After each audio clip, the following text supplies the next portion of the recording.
Welcome everybody to our webinar for today. We are going to be chatting about our new feature monitoring feature and talking about reducing release risk with feature monitoring. Today we have with us our own product managers behind the new release. This is Sophie Harper and Kevin Lee. They will be guiding us through the new features, and then we will be answering, doing a little Q&A afterwards. So if you have any questions that come up during the presentation, feel free to just dump them into the Q&A box, and we will go through them afterwards. And I will let Sophie and Kevin take it away here. Great, thanks so much, Maddie. So it's Sophie here, and then I'll be able to talk through some of how we got to this feature release and some of the benefits. So if you want to go to the next slide, we're really excited to be talking about this today. But just for some context, so if you think about your latest feature release and maybe a traditional APM tool that you're using, and if you think about it, APM tool really considers your product as a single entity. So you may be able to detect major degradations in your metrics if you've released a feature to 100% of your user base, that those metrics are going to go up, you'll be able to see that. But if you're moving to a world where you're releasing features behind feature flags, those kind of gradual rollouts, perhaps you're releasing a feature to just 5% of your users, a traditional APM tool is probably going to struggle to actually detect a problem in your metrics because your user base is so small, so only 5% is seeing it. So it's going to kind of be hidden in the noise of the rest of your metric data. So it's only going to be a small percent of your user base that will be experiencing a bad user experience, but you might struggle to detect that. But with Split's feature monitoring, you can actually directly tie an alert or degradation of your metrics back to a specific feature, and that's what's really, really exciting. And that's going to be solved by our integrated solution that we're going to talk through today. It's kind of thinking about it's better to only impact a small percent of your users and be able to detect that quickly compared to waiting until a feature is completely out there to 100% of your users and then realizing that there's a problem. So we can really utilize cause and effect with our new feature monitoring tool. So that's exactly what Split's created.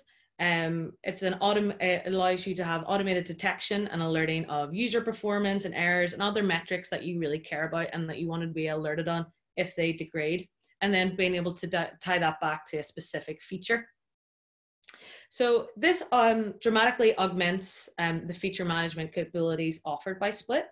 So you just go next slide. So being able to control, so releasing new software with our feature flags across our 11 different languages in our SDKs, and still being able to target specific users. So maybe you're targeting your feature to 5%, but specifically in a geographical location or your beta users or internal users. You make it as small as you want and roll out from there. And kind of continuing on with that rollout plan. So maybe you want to roll out to 5% of your users for some initial bug bashing, rolling out to 50% just to do some experiments, some statistical tests, and then 75% if you want to do further bug bashing if you're scaling up, and then to 100%. So you can start to do this slowly and work on the feature as you roll out gradually. And then with Split, you can kill that feature as soon as you see a problem. You can kill that at the switch of a button. So Split gives you that extra layer of safety, as we mentioned. So there's automated detection of errors where we can tie this back to a specific feature.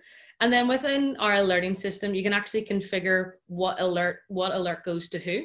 So whether it's the person responsible for the actual feature itself or the person responsible for the metric, pretty much the person who can actually take action quickly and resolve this problem as soon as possible. And this can be fed in by real-time Sentry error data, as well as real user performance data from our JavaScript agent, which is new as well that we've released. And you can also pump in event data from our pre-existing segment integration, and as well as sending event data in through our SDKs. So once you've got all that event data, you can create your metrics and then your alert policy, which Kevin will go through in the demo. So these new integrations really go hand in hand with the feature monitoring capabilities. so we just go next. We've got Sentry and JavaScript agent. So in Sentry, you can obviously capture exceptions per user, exceptions by issue. And then there's a whole ton you can do with our JavaScript agent alongside our JavaScript SDK. So things like page load time, count of errors, and count of JavaScript exceptions as well. So the main reason why we built this feature is so all engineers and product managers across different industries can find field features before their customers do. Really being able to hone in on what the problems are and kind of minimizing the amount of people that are suffering from that bad user experience. So at Split, we'll be able to detect any major degradations in the first 30 minutes of a feature release. And we're currently actually building out a new configurable monitoring window. So perhaps you want to be alerted if there's a degradation within the first 5 hours of a feature release or first 24 hours. So we're working with our beta customers at the minute to work out what's the best for different use cases. So extending that 30-minute window out even further. And then just pretty much allowing you to utilize that cause and effect and tying back problems to specific features. So we've had some really great feedback from our beta users already. One being Vistaprint. So kind of highlighting that developers are protected from manual code rollbacks and can avoid that firefighting mode, which I know a lot of us here probably have experienced ourselves. And product managers can better handle outages and service disruptions and quickly restore service. So it's allowing both teams, engineering and product, to really maintain their KPIs as much as possible. And then another one of our beta customers was from GoDaddy, and they said that it's been able to really help with the pace of innovation because there's such this layer of safety and less risk. Things can move a lot quicker. You can get things out, see if it works, roll it out. So they've been able to increase their innovation with this feature as well, which has been really great to hear and see in their organization as well. So I'll just hand over to Kevin, who'll be able to show this feature, and we'd love to hear your questions and thoughts after the demo. Perfect. Thanks so much, Sophie. All right. So what I'll walk you through today is a view of how the Rum agent works, as well as how to configure your metrics with an alert policy and see what an alert looks like when it fires within the platform. So here, right now, I'll pivot over to our Split platform.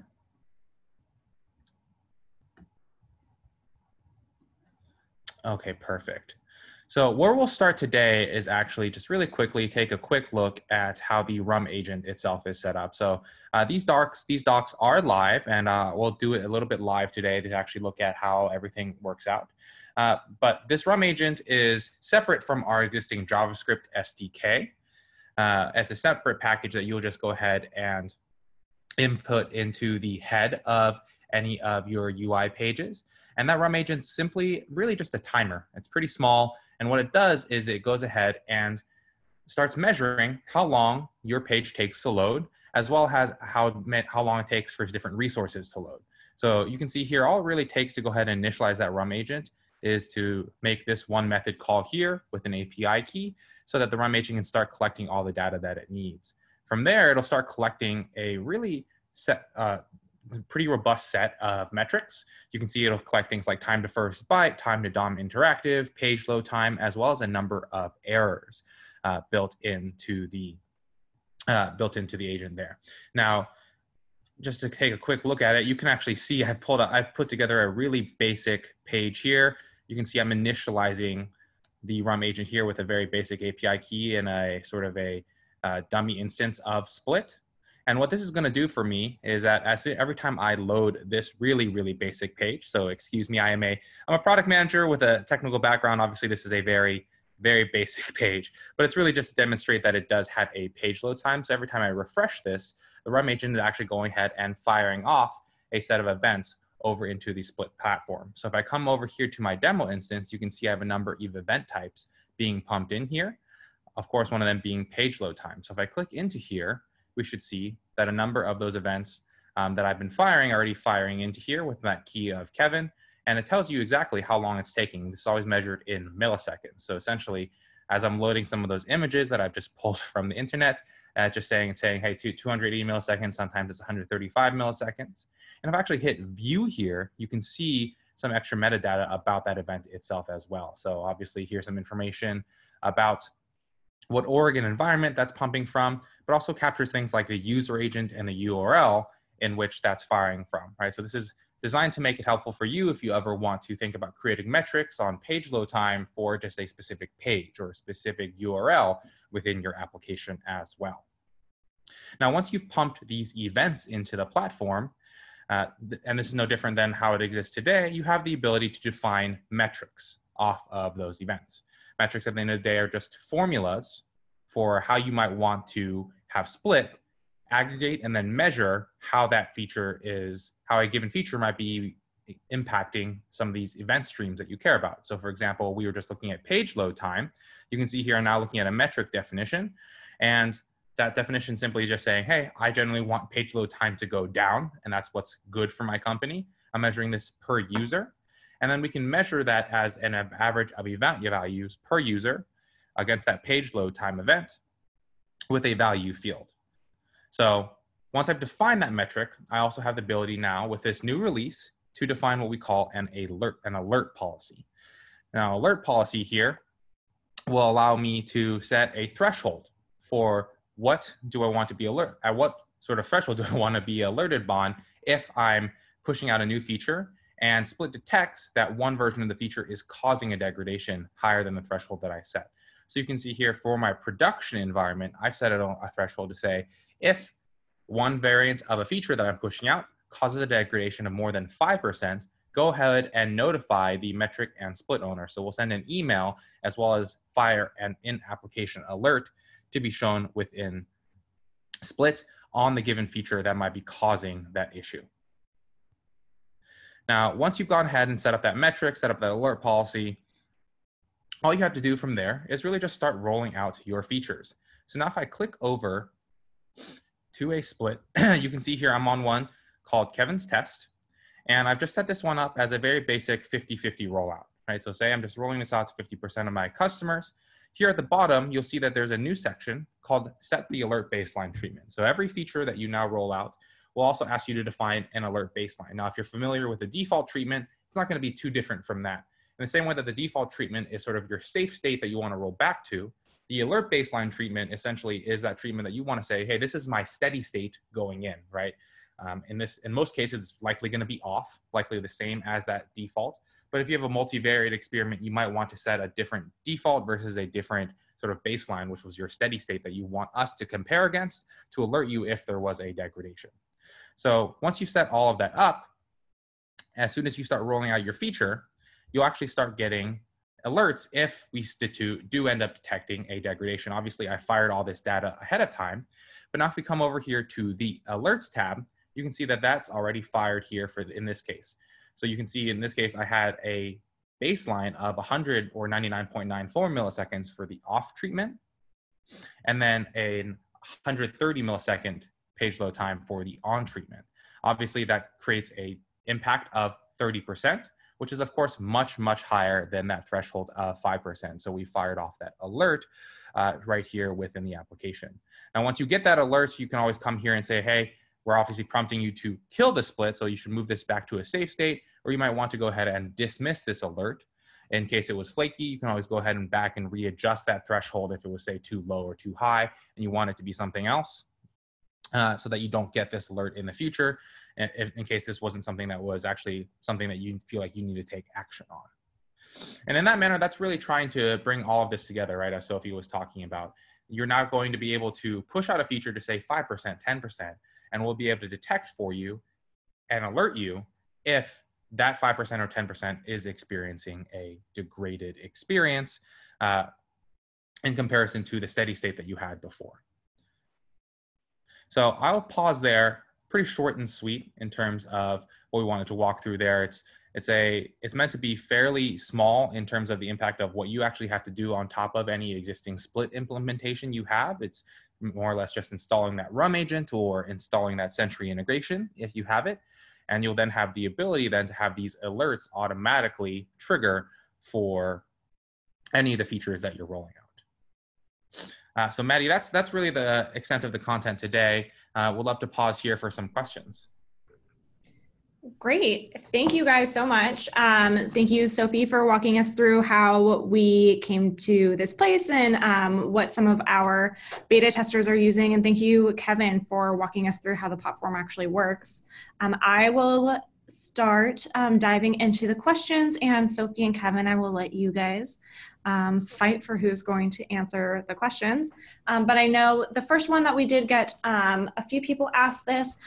For all of those who are asking, we will be sending you a copy of the presentation as well as a recording of the webinar to all of those who attended today and also to anybody who was unable to join us.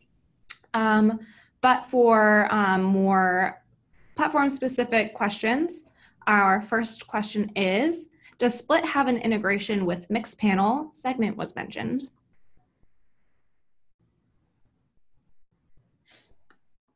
So I can take that one. So on the Mixpanel side, we do not have an integration with Mixpanel today. It's definitely on the list. I mean, we've spoken with Mixpanel, Heap, Amplitude, the whole suite of product analytics tools. Obviously, we're based here in the Bay Area and are fairly close to all of them. It's not the top of our roadmap right now, but of course, it's something that we're always looking to explore more. So if you are an existing customer of Split, please do reach out to your existing customer success manager, and we'd love to have a conversation about that and see how you might want to use that integration between Mixpanel and Split. Cool, thank you. Another question we have. I have a data warehouse that I may want to centralize all of the data in. Can the Split IO data be pushed into my data warehouse or some reporting platform like Periscope? So Split, from an integration perspective, takes a ton of event data in. So that includes things like our Rum agent, as well as data from integration partners like Segment. And we ingest all of that event data in. What is sort of our separate stream of data are our impressions. So that's data about who saw on and who saw off. So Bob saw on or Susie saw off. All that information is also then combined against that event data. So what we make available today is all of that impression data. So if you wanted to, say, have something else that tracks what your customers are doing from a tracking perspective, we can send all of that impression data out either via a REST webhook or via a Segment integration if you use Segment today to sort of as your data lake. So that's the main data stream that we do pump out today. We are looking into the future of exposing more of that event data or experimental analysis data. But from a cost perspective today, it's really only feasible for us to pump out the impression data. Thank you very much, Kevin. Another attendee wanted to know, can we get a demo account and can we try from Java app? You can definitely get a demo account. If you just go to split.io, you can always just sign up for a trial there to be able to test out all of this integrated functionality. We also do have a free product that only has sort of some of the basic feature flagging. So you'd need to just chat with someone from our customer team to talk about getting a trial of the alerting functionality that we walked through today. But of course, you can get one. There's not really any gating on that, just more about just talking to someone. And from a Java application perspective, yeah, of course, we have Java is one of our first languages. It's actually what most of our backend is built in. And you can see the Java SDK. I'll just come to the docs here. It's as simple as just installing that Maven package and getting up and running from there. Thank you. And another clarifying question on that. Farah would like to know if the free product does not include the Rum agent or if it does. The free product does not include well, anyone can use the Rum agent. At the end of the day, it's just a package that you would install. Now, whether or not our backend can ingest those events would be dependent on whether or not you're on at least some form of paid package as well. So the answer is it's code that you can install at any point. Now, will it actually integrate with Split will be dependent on whether or not you're on the paid package. So maybe a little more explanation than necessary, but hopefully that answers it. And then someone else wants to know if in the future we can use with web services. I'm not too sure what that means. All of our SDKs are designed to live at the application layer of your code. The SDKs and the Rum agent are pieces of code that you would install onto your application, and then those SDKs do the work of communicating with our backend. So in terms of using it with any type of cloud service, that's really where we're meant to be used. So obviously we're hosted on AWS. Most of our customers are using AWS or Azure or some sort of alternative there. If you are talking about serverless web services, our JavaScript SDK is compatible with AWS Lambda. The .NET SDK has been used with Microsoft serverless solutions as well. I hope that's answering the question, Jose, but I'm not sure if there's anything else on that front. Cool, thank you, Kevin. Yeah, we'll jump back to if Jose has any other clarifying questions, then we'll jump back to that. But in the meantime, another question that we received is, would it be possible to get alerts based on a user browser? For example, we know IA performance is much worse, so set a different threshold for that.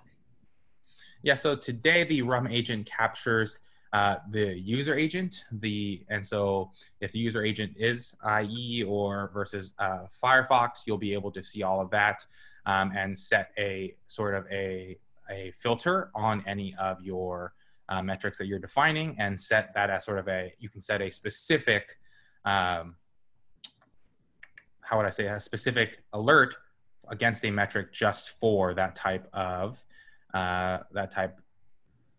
user. So here, let me pull that up. Here we go. Against that event property. Yeah, exactly. So here, I'll pull this up. So I'm here coming back to that page load time event. You can see I can filter and say, I only want this metric to measure based off of the user agent here. And so you could filter any of your metrics and thus have alerts based off only that type of filtered metric as well. And then just on that, so we're actually releasing in the next few days multiple event properties on the metric. So if there's further criteria that you want a specific metric and a specific alert by, you can apply up to 20 event properties on that metric. So if it's the browser or any other properties that you're interested in, you can apply up to 20. Cool, thank you guys. A few more questions actually. One is, do you provide feature monitoring for other server-side SDKs as well, such as Node.js, PHP, etc.?